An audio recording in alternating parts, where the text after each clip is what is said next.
बिहार में कोरोना की दूसरी लहर में कितने लोगों की जानें गईं, इसे लेकर लगातार सवाल उठते रहे हैं।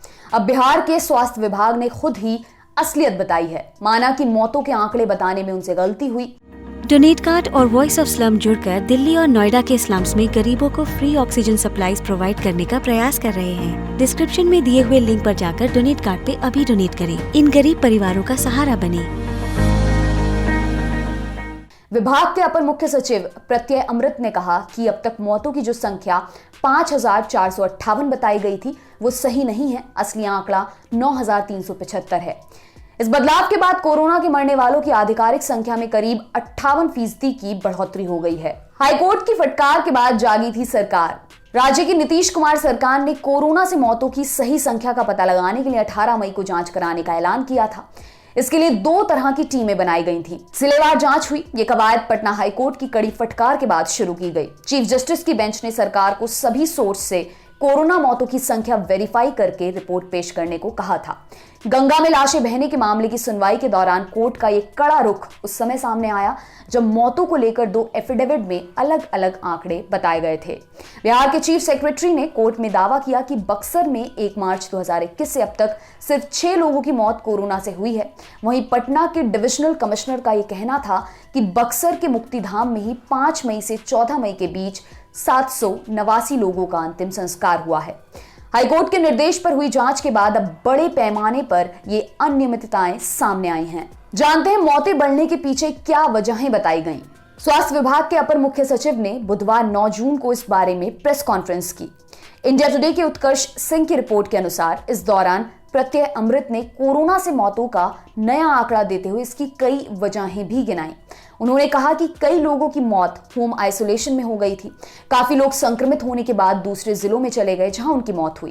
कुछ लोगों ने अस्पताल जाने के क्रम में दम तोड़ दिया। वहीं कुछ लोगों की मौतें कोरोना से ठीक होने के बाद भी हुई। यही वजह रही कि मौतों का सही आंकड़ा नहीं मिल पाया। हिंदुस्तान टाइम्स की खबर के मुताबिक नए आंकड़ों की वजह से बिहार के 38 में से 4 जिलों में मौतों की संख्या दोगुनी से भी ज्यादा हो गई है। कैमूर में जहां 7 जून को 44 मौतें बताई गई थी, 8 जून को वहां आंकड़ा 146 हो गया। सहरसा में यह संख्या 40 से 130 हो गई। बेगूसराय में 138 से बढ़कर 454 मौतें हो गईं। इसी तरह ईस्ट चंपारण में 7 जून को 131 मौतें दिखाई गईं, जो कि एक दिन बाद 422 बताई गईं। मुंगेर इकलौता जिला रहा जहां कोरोना से मरने वालों की संख्या में कोई बढ़ोतरी नहीं हुई। किसी भी जिले में मौतों की संख्या में कमी नहीं बताई गई।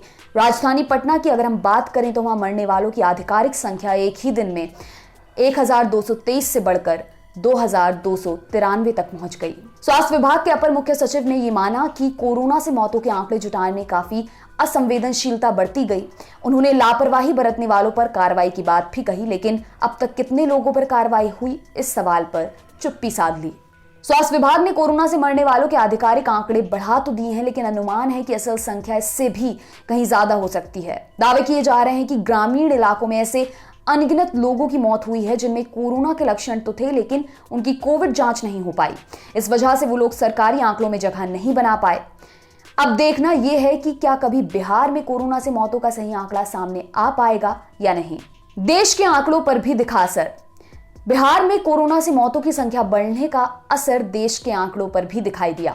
स्वास्थ्य मंत्रालय की ओर से गुरुवार 10 जून को यह बताया गया कि पिछले 24 घंटे में देश भर में 6,148 मौतें दर्ज की गईं। ये एक दिन में अब तक सबसे ज्यादा मौतें हैं। बताया गया है कि देश में कोरोना के 94,052 नए मरीज सामने आए हैं। हालांकि एक्टिव केसों में गिरावट आई है। अब ये घटकर 11,67,952 रह गए हैं। पिछले 6 दिनों में पहली बार कोरोना के सक्रिय मामले 12 लाख से कम हुए हैं। आपके लिए ये तमाम जानकारी लाए हैं हमारे साथी मनोज। मेरा नाम है दिव्यांशी। देखते रहिए दी लल्लन टॉप। शुक्रिया।